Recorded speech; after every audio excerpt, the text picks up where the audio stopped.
US Senate rejects an apology made by the General of Uganda, that is the son of the General, the President of Uganda, Muhoozi, who made a tweet and said that he believes that the US is aiding the escape of Bobi Wine and they know where Bobi Wine is. And with that, he went on with a lot of other comments that he made, and the internet went hot on him.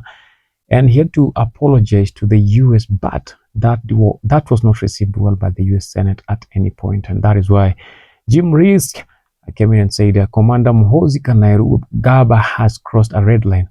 And now the US must reevaluate its security partnership, with which includes sanctions and military cooperation with Uganda.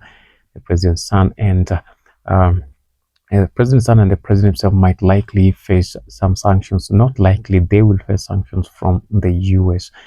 It's called a child play. When you're never raised well with your father, you'll think the whole world belongs to you because your father just gave you a small gun and taught you how to fire. So you think you're in power and you can fire and outfire anyone.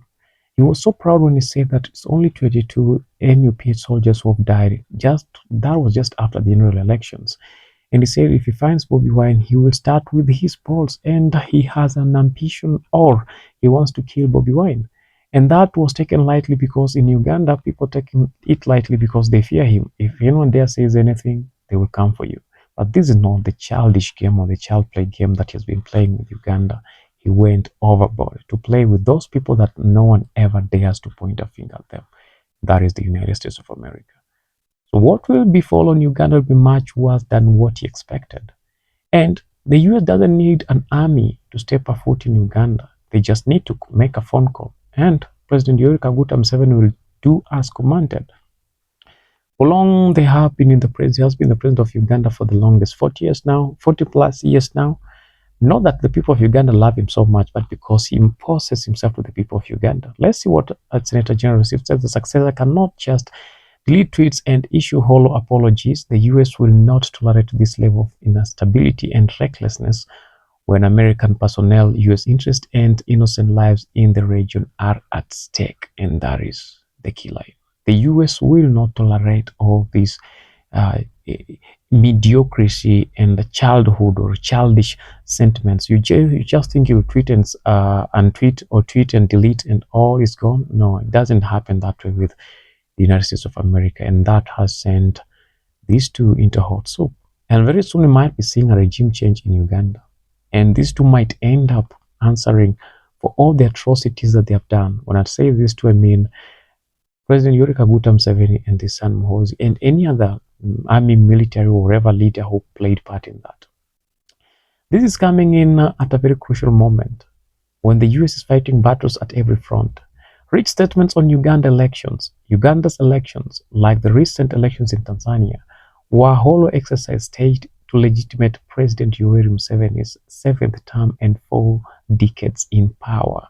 They still acknowledge that even the Tanzanian elections were not democratically held, because Suluhu did not become a solution to the people of Tanzania, but she became a problem to the people of Tanzania. So instead ya kuwa suluhu akakuwa shida kwa watu wa Tanzania. Many people died, and many families are not accounting for their kins who went missing without a trace. That is the reality. And even in Uganda, remember the two things. One common thing happened. Before and after and during the elections, the internet was down. And once the internet is down, people cannot really understand and see whatever is happening on the ground. And that is where it's alleged that most people died during that moment. To add on that, Muhoozi sent his henchmen to go and assault Bobi Wine's wife when Bobi Wine was not in the house. And you can hear the testimony that Babi Chaguranyi says as she talks about what really happened to her when Bobi was not around, when these guys came into the house. Even she begged for mercy, but none of them would want to listen to. Uganda's elections, like the recent elections in Tanzania, were a hollow exercise staged to legitimize President Yoweri Kaguta Museveni's 7th term and 4 decades in power. But even more so than Tanzania, Uganda is a key interest for the US, and they are going for it to make sure that they're getting everything done, and we usually done it. As we were saying earlier, it's happening when the US is in war with Iran. That's the major war. But with Uganda and Tanzania, that will be maybe an after service once they're done with Khamenei in Iran. So are the days ending? Are we coming to an end of an era in Uganda? Are we coming to a new leadership in Uganda? Will the Ugandans rejoice? Will the Ugandans go back to the ballot paper? Or will Bobby Wine be rewarded? Or maybe, who else? Those guys who've been in prison because of politics, will they be released? What do you think is going to happen in Uganda? Tell us what do you think is going to happen in Uganda. This guy Muhoozi, I believe his time is up. And maybe his father too, his time is up.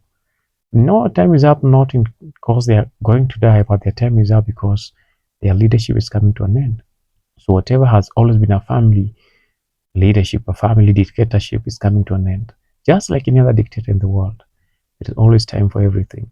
And the time for these guys to go down is near. And the son made a grave mistake to point a finger to the big brother who doesn't allow such a nonsense to happen. You point a finger to Kenya, President Ruto will award you with something. You point a finger to Tanzania, they will award you with the Indian Ocean. But you point a finger to the US, bro, they will award you with something that you'll never forget. Remember what happened to Maduro?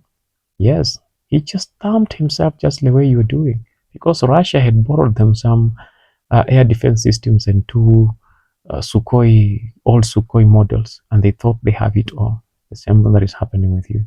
Whatever Russia has given you will not help you. It will bring it down. Down, down, down, down. Hello, the world. And then send a message to Muhoozi and tell him something. Do you think it's going to survive this? Or what do you think the US is going to do? Sanctions after sanctions. All scraping of the security deals and any other deal that Uganda has with the US. Will Uganda survive? No, it won't survive. Tomorrow, I will tell you what might probably happen to Uganda once the US finger is ready on their neck or on their head. It will be a very, very, very simple thing. And Uganda will see what has never happened. History is going to repeat itself? No. Be new history in Uganda. Watch it out.